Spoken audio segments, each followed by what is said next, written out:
আপনারা তো একটা ছবি তুলে দিচ্ছেন হয়ে গেছে, ভেরি গুড। আপনারা বলুন,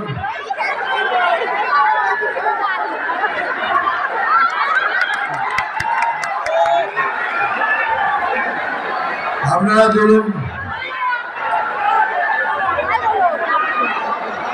আপনারা বলুন, হয়ে গেছে। ওকে, এবার কিন্তু শান্ত হয়ে বসতে হবে। সবার কথা রেখেছি, ধরে ধরে দিয়েছি। এবার কিছু কথা বলবো, আমি বেশি কথা বলি না। প্রথমে আমার সাদর প্রণাম আমার आदरणीय महाराष्ट्र चीफ मिनिस्टर देवेंद्र जी फडणवीस के। ये सिर्फ मुख्यमंत्री नहीं है, एक ऐसे इंसान है जो हर वक्त हर आदमी के लिए काम पे आता है। क्योंकि